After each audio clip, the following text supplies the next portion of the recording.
Class 9, 10 আৰু 12ৰ 25,000ৰো অধিক ছাত্ৰ-ছাত্ৰীয়ে এতিয়া জ্ঞান পাণ্ডা এপত শিকি আছে। উচ্চ মানদণ্ডৰ শিক্ষাৰ বাবে এতিয়াই ডাউনলোড কৰক জ্ঞান পাণ্ডা এপ। ছাত্ৰ-ছাত্ৰীসকল, আজি আমি আলোচনা কৰিম তোমালোকৰ ভিন্নতা ষ্টৰী। প্ৰথমে কুৱেশ্যনটো আমি আলোচনা কৰি লওঁ কি বুলি আছে। Write a story with the help of the following outline and give a suitable title to it. তলত দিয়া আউটলাইনসমূহৰ পৰা অৰ্থাৎ তথ্যসমূহৰ পৰা এটা ধুনীয়া কাহিনী লিখা আৰু কাহিনীটোৰ লগত মিলাকৈ এটা টাইটল দিব কৈছে। টাইটল মানে নাম, গতিকে কাহিনীটোৰ এটা নামো দিব লাগিব। গতিকে আমাৰ যিখিনি আউটলাইন দিয়া আছে সেই আউটলাইনখিনি আমি ভালদৰে পঢ়িব লাগিব, বুজি পাব লাগিব কি ক'ব বিচাৰিছে আউটলাইনখিনিয়ে, তথ্যসমূহে কি ক'ব বিচাৰিছে। গতিকে সেই তথ্যখিনি সংযোগ কৰি আমি এটা সম্পূৰ্ণ কাহিনী লিখিব লাগিব। ইয়াত প্ৰশ্নটোত আমাক এটা টাইটল দিব কৈছে, মৰেল দিয়াৰ কথা কোৱা নাই যদিও আমি সম্ভৱ হ'লে এটা মৰেল লিখি দিম। এটা মৰেল লিখিব পাৰিলে ভাল হ'ব বেছি। গতিকে এতিয়া আমি আউটলাইনখিনি চাই লওঁ। এ ৰেলৱে ব্ৰিজ গিভছ ৱে ডিউৰিং হেভি ৰেইন। প্ৰচণ্ড বৰষুণৰ ফলত এখন ৰেলৱে দলং কি হৈ যায়, ট্ৰেকৰ পৰা আঁতৰি যায়। এ ট্ৰেইন এপ্ৰ'চিং, তাৰপিছত এখন ৰেল আহে। এ বয় চিজ দ্য ট্ৰেইন, তাৰপিছত এজন ল'ৰাই দেখা পায় যে ৰেলখন আহি আছে। ষ্টেণ্ডছ অন দি ট্ৰেক, তাৰপিছত ল'ৰাটোৱে কি কৰে, ৰেল লাইনৰ ওপৰত থিয় হৈ দিয়ে। ইগন'ৰছ দি ৱাৰ্ণিং হুইচেলছ, ৰেলখনে কি কৰে, ৰেলখনে তেতিয়া ল'ৰাটোক দেখি হুইচেল বজায়, হৰণ দিয়ে ডাঙৰ ডাঙৰকৈ, ৱাৰ্ণিং দিয়ে আঁতৰি যাবলৈ। ৱেভছ হিজ চাৰ্ট, তাৰপিছত ল'ৰাটোৱে কি কৰে, তাৰ চাৰ্টটো জোকাৰি থাকে, অৰ্থাৎ ৰেলখন ৰখাবলৈ নিৰ্দেশ দিয়ে বা ইংগিত দিয়ে। প্ৰিভেন্টছ দ্য এক্সিডেণ্ট, আৰু কি হয় তাৰপিছত এক্সিডেণ্টটো সংঘটিত নহয়, যিহেতু ল'ৰাটোৱে ৰেলখন ৰখাই দিয়ে। ৰিৱাৰ্ডেড ফৰ হিজ ব্ৰেভাৰী, তাৰপিছত ল'ৰাটোক কি কৰা হয়, সাহসিকতাৰ পুৰস্কাৰ দিয়া হয়। গতিকে আমি আউটলাইনখিনি পঢ়ি গম পাইছোঁ যে প্ৰচণ্ড বৰষুণৰ ফলত এটা ৰেলৱে ট্ৰেক কি হৈ যায়, যথেষ্ট পৰিমাণে ক্ষতিগ্ৰস্ত হয় আৰু যিখন ৰেলৱে দলং আছে সেই ৰেলৱে দলংখনৰ লগত সংযোগ বিচ্ছিন্ন হৈ পৰে। তাৰপিছত কি হয়, সেই দৃশ্যটো এজন ল'ৰাই দেখা পায় যে ৰেলৱে ট্ৰেকটো দেখোন দলংখনৰ লগত সংযোগ হৈ থকা নাই। তাৰপিছত এখন ৰেল আহে, গতিকে ৰেলখন যদি সেইফালেদি পাৰ হৈ যায় কি হ'ব, ৰেলখন এক্সিডেণ্ট হৈ যাব। গতিকে ল'ৰাটোৱে দেখে যে ৰেলখন এখন আহিলেই, এতিয়া কি হ'ব। গতিকে ল'ৰাটোৱে কি কৰে, ৰেলখন ৰখাবৰ কাৰণে তাৰ চোলাটো খুলি জোকাৰিবলৈ ধৰে আৰু সি ক'ত থিয় হৈ থাকে, ৰেলৱে ট্ৰেকটোৰ মাজত, অৰ্থাৎ ৰেলখনৰ সন্মুখত থিয় হৈ সি চোলাটো জোকাৰিবলৈ ধৰে। আৰু ৰেলখনে ল'ৰাটোক ৰেলৱে ট্ৰেকৰ মাজত দেখি হৰ্ণ বজাবলৈ ধৰে, কিন্তু ল'ৰাটোৱে তাৰ পৰা আঁতৰি নাযায় আৰু তাৰ চোলাটো বাৰে বাৰে জোকাৰিবলৈ ধৰে যাতে ৰেলখন ৰখাই দিয়ে। আৰু অৱশেষত ৰেলখন ৰখাই দিয়ে।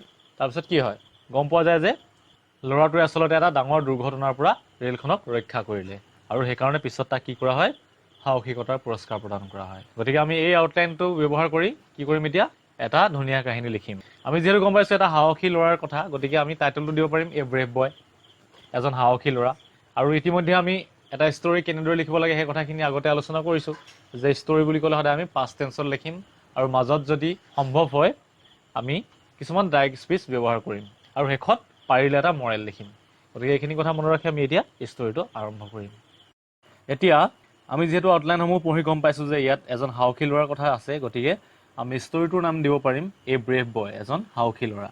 আউটলাইনসমূহত যিখিনি তথ্য দিয়া থাকিব সেই তথ্যখিনিৰ লগত আমি কিছুমান কাল্পনিক কথা সংযোগ কৰি কাহিনীটো ধুনীয়াকৈ সম্পূৰ্ণ কৰিলেই হ'ল। গতিকে ইয়াত আমি বিভিন্ন ধৰণৰ কাল্পনিক কথা সংযোগ কৰিব পাৰিম। এতিয়া আমি আৰম্ভ কৰোঁ। One day Jatin, a young boy, was walking along the railway track that goes through their village. এদিনাখন যতীন নামৰ এজন ল'ৰাই সিহঁতৰ গাঁৱৰ মাজেদি যোৱা ৰেলৱে ট্ৰেকটোৰ কাষে কাষে খোজকাঢ়ি গৈ আছিল। He suddenly noticed that the railway track had given way a few yards ahead on the railway bridge due to heavy rains.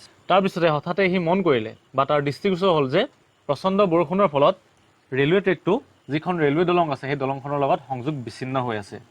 গতিকে এজাক প্ৰচণ্ড ডাঙৰ বৰষুণৰ ফলত সেই ৰেলৱে ট্ৰেকটো কি হৈছিল, ক্ষতিগ্ৰস্ত হৈছিল আৰু যিখন ৰেলৱে দলং আছে সেই দলংখনৰ লগত ৰেলৱে ট্ৰেকটো সংযোগ বিচ্ছিন্ন হৈ পৰিছিল। After a few minutes, he saw a passenger train approaching and realized that a huge accident would occur if he would not do anything right then.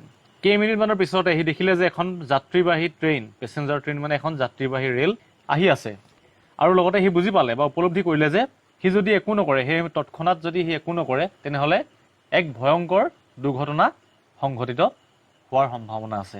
গতিকে ল'ৰাটোৱে দেখিলে যে এখন যাত্ৰীবাহী ৰেল দেখোন আহিলেই আৰু ততাতৈয়াকৈ সি যদি একো নকৰে বা তৎক্ষণাত সি যদি একো ব্যৱস্থা নলয় তেনেহ'লে সেই মুহূৰ্ততে এটা ডাঙৰ দুৰ্ঘটনা সংঘটিত হোৱাৰ সম্ভাৱনা আছে। সকলো বিষয়ৰ সম্পূৰ্ণ ভিডিঅ' আৰু প্ৰশ্ন উত্তৰ নোটছ আদি পাবৰ বাবে প্লে ষ্ট'ৰৰ পৰা এতিয়াই জ্ঞান পাণ্ডা এপটো ডাউনলোড কৰক। তাৰপিছত আমি লিখিছোঁ Jatin was a brave boy, Jatin এজন সাহসী ল'ৰা আছিল। He immediately put off the red shirt that he was wearing and stood on the railway track. সি ততাতৈয়াকৈ সি পিন্ধি থকা ৰঙা চাৰ্টটো খুলি দিলে আৰু তাৰপিছত কি কৰিলে, সি ষ্টুড অন দি ৰেলৱে ট্ৰেকটোত, অৰ্থাৎ ৰেলৰ চিৰিৰ ওপৰত সি থিয় হৈ দিলে। Then waving his red shirt in the air, he started shouting, "Stop the train, stop the train." তাৰপিছত সি তাৰ চোলাটো বতাহত জোকাৰি জোকাৰি চিঞৰিবলৈ ধৰিলে যে ৰেলখন ৰখাওক, ৰেলখন ৰখাওক। গতিকে এইখিনিতে আমি এটা কি ব্যৱহাৰ কৰিছোঁ? ডাইৰেক্ট স্পীচ ব্যৱহাৰ কৰিছোঁ। The train whistled to warn him, but he ignored all those warning whistles and kept waving his shirt. তাৰপিছতে ৰেলখনে কি কৰিছে? যতীনক ৱাৰ্ণ কৰিছে, অৰ্থাৎ হুইচেল বজাইছে ডাঙৰ ডাঙৰকৈ যাতে সি আঁতৰি যায়। কিন্তু সি কি কৰিছে? সি সকলোবোৰ ইগন'ৰ কৰিছে, সেইবিলাক আওকাণ কৰিছে আৰু সেই ৰেলৰ আলিটোৰ ওপৰত থিয় হৈ তাৰ চাৰ্টটো জোকাৰি আছে। The drivers of the train then realized that there was something wrong and stopped the train. তাৰপিছতে ৰেলখনৰ ড্ৰাইভাৰসকলে, চালকসকলে দেখিলে যে ল'ৰাটো দেখোন আঁতৰি যোৱা নাই, গতিকে তেওঁলোকে গম পাইছে যে নিশ্চয় কিবা এটা গণ্ডগোল হৈছে আৰু তেওঁলোকে ৰেলখন কি কৰিলে? ৰখাই দিলে। When the train staff got off the train and came to see what's the case, Jatin showed them the bridge. যেতিয়া ৰেলখন ৰখালে আৰু ৰেলখনৰ ষ্টাফ, ৰেলখনৰ কৰ্মচাৰীসকল নামি আহিলে কি হৈছে চাবলৈ, তেতিয়া যতীনে তেওঁলোকক দলংখন দেখুৱাই দিলে, কেনেদৰে দলংখনৰ লগত ৰেলৰ চিৰিসমূহৰ সংযোগ বিচ্ছিন্ন হৈ আছে। They realized that the boy had just saved them from a huge disaster. তাৰপিছত তেওঁলোকে বুজি পালে যে ল'ৰাটোৱে এইমাত্ৰ তেওঁলোকক এক ডাঙৰ দুৰ্ঘটনাৰ পৰা ৰক্ষা কৰিলে। Everybody praised and thanked Jatin for what he had done. সকলোৱে তেতিয়া যতীনক প্ৰশংসা কৰিলে, যতীনে যিখিনি কাম কৰিলে তাৰ বাবে সকলোৱে তাক প্ৰশংসা কৰিলে আৰু ধন্যবাদ জনালে। Later the railway authority rewarded him for his bravery. তাৰপিছত কি হ'ল? ৰেলৱে অথৰিটিয়ে, ৰেলৱে কৰ্তৃপক্ষই যতীনক পুৰস্কৃত কৰিলে তাৰ সাহসিকতাৰ কাৰণে। তাৰপিছত আমি এটা মৰেল লিখিছোঁ, ফৰচুন ফেভাৰ্ছ দ্য ব্ৰেভ।